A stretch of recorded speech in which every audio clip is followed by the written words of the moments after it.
ሰላም ጤና ይስጥልኝ። የተከበራችሁት አሁን ካልሆነ ታዲያ መቼ ነው? እኛስ ካልሆን ታዲያ ማን ነው? ብለን በሰየምነው ድርጅት የምትሳተፉ በሙሉ እንደምን ዋላችሁ? እኔ ደህና ነኝ፣ እግዚአብሔር የተመሰገነ ይሁን። እስካሁን ድረስ ባካሄድናቸው ከማህበረሰባችን ጋር ባካሄድነው እንቅስቃሴ፣ ስብሰባዎች፣ ከመንግስት መስሪያ ቤቶች፣ በተለያዩ ግንኙነቶች በተወሰዱ ፎቶግራፎች በመታገዝ የሚቀጥለውን ሪፖርት አቀርብላችኋለሁ። ስናልማትና ስንናፍቃት ከነበረችው ቅድስት ኢየሩሳሌም ከገባን ጊዜ ጀምሮ በማህበረሰባችን ውስጥ የሃይማኖት መሸርሸርና መጣስ፣ ጥሩ ባህላችን፣ ወግና ልማዳችን እየወደመ መሆኑን ለማየትና ለመስማትም እየተገደድን ነው። በስደት ዓለም እንኳን ስንኖር ጀግኖቹ አያት ቅድመ አያቶቻችን የማህበረሰባችን ክብር ሕይወታቸውን እየሰዉ አስጠብቀው ሃይማኖታቸውን ለመቀየር ቤተ እስራኤሎች በሚኖሩባቸው መንደሮች ሲዘዋወሩ የነበሩ የሚስዮን ሰባኪዎችን፣ ተላላኪዎችን በአካባቢያቸው እንዳይደርሱ ከማስጠንቀቂያ ጋር ያስወግዷቸው እንደነበር ሁላችንም እናስታውሳለን።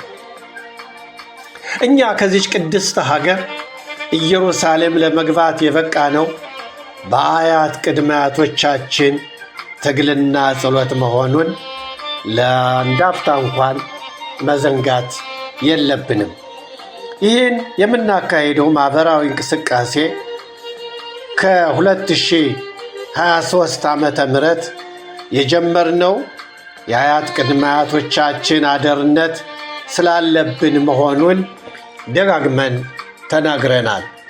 ማህበረሰባችን የረዥም ዘመናት የታሪክ ባለቤት እንደሆኑ ከአባቶች እንማራለን፣ ከእናቶቻችንም እናዳምጣለን፣ ከታሪክም እንመረምራለን። ማህበረሰብ ማለት የማንነት መገለጫ፣ የአብሮነትና በጣም ብዙ ገጽታዎች ያሉት ጽንሰ ሐሳብ ነው።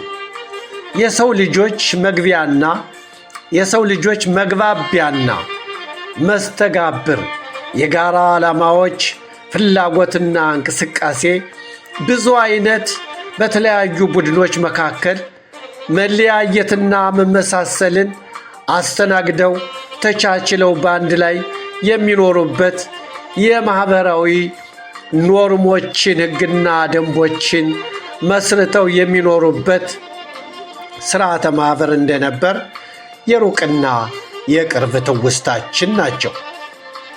ማህበረሰብ ታሪክን ይፈጥራል። ማህበረሰብ በሃይማኖት፣ በባህልና በኢኮኖሚ ተሳስሮ ከትውልድ ወደ ትውልድ እየተላለፈ የመጣን ታሪክ በመጠበቅ ከአባቶች የተወረሰን ሃይማኖት፣ ቅርስና እሴቶች ለተተኪው ትውልድ ባደራ ያስተላልፋል። ከተተኪው ትውልድ የሚጠበቀውም ያው እንግዲህ ከኛ ማለት ነው የሚጠበቀውም ሰብአዊና ታሪካዊ አደርነትን በኃላፊነት ተረክቦ ለቀጣዩ ትውልድ አደራውን አስረክቦ ማለፍ ነው። ታሪኩን የጠበቀ ቃል ኪዳኑን ያከበረ አደርናቱን የተወጣ ትውልድ ታላቅ ሕዝብ ይሆናል። በተተኪው ትውልድ የተከበረ ታላቅ ይሆናል። ታሪኩን የረሳና ያላከበረ ቃል ኪዳኑን ያጠፋ ወይም ያፈረሰ ትውልድ አደራ በሌና ታናሽ ይሆናል። የታሪክ ተወቃሽ ከመሆኑ በላይ በተተኪው ትውልድም ጭራሽ ይረሳል። ለእነዚህም ምክንያቶች የሆኑት የተለያዩ ከማህበረሰባችን አብራክ ውስጥ የወጡ በሰው አምሳያ ተፈጥረው ሥራቸው ግን የሰይጣን ሥራ የሆነና የውጭ አካሎች የራሳቸውን ተልእኮ ለማሳካት የማኅበረሰባችን ሃይማኖት፣ ባህል፣ ወግ፣ ቅርስ፣ ማንነትና የወደፊት ዕጣ ፈንታችን የሚያበላሹበትን ሂደት በቅድስት አገራችን ዘርግተው እያካሄዱ እንደሆነ ሁላችንም እናውቃለን።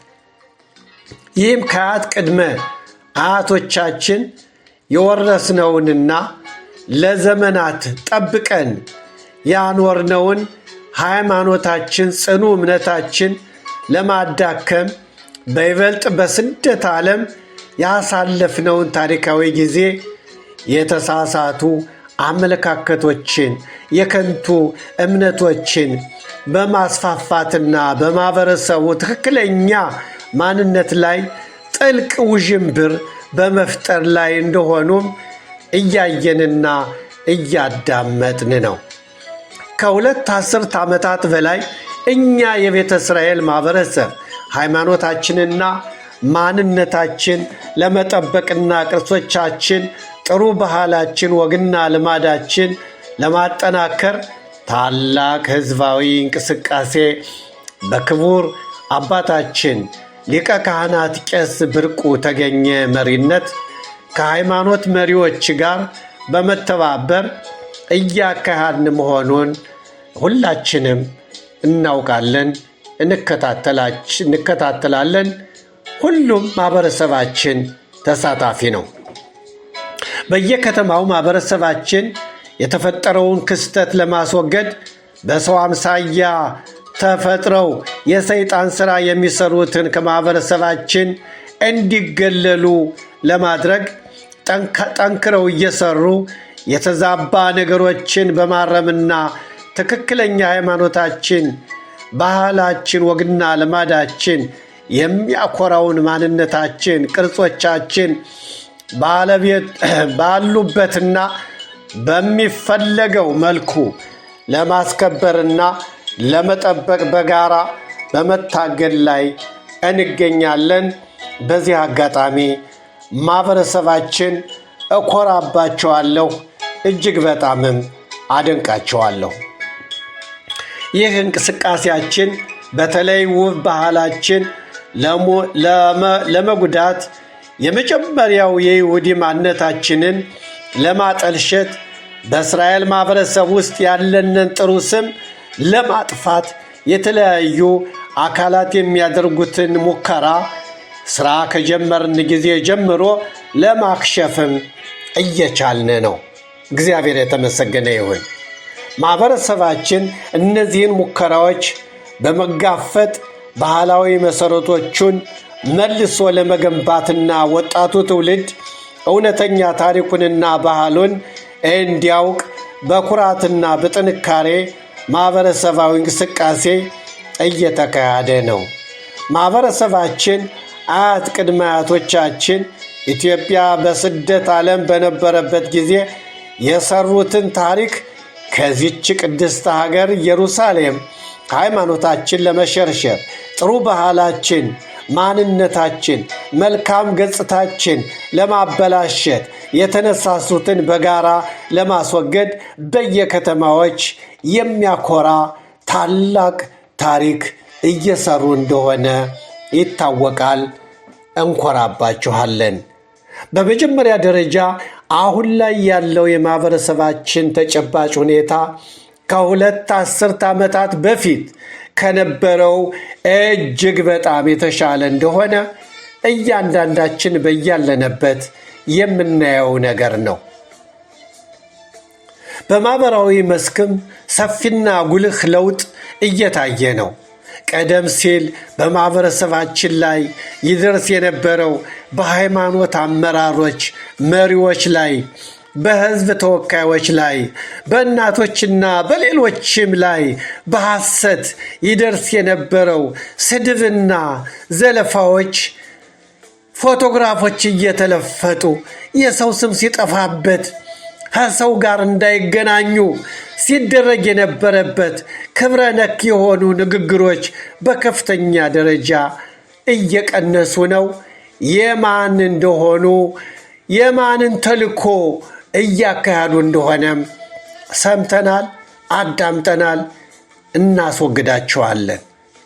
በአምላክ እርዳታ እንቅስቃሴያችን ትልቅ ስኬት እያሳየ መሆኑን በግልጽ መናገር እንችላለን።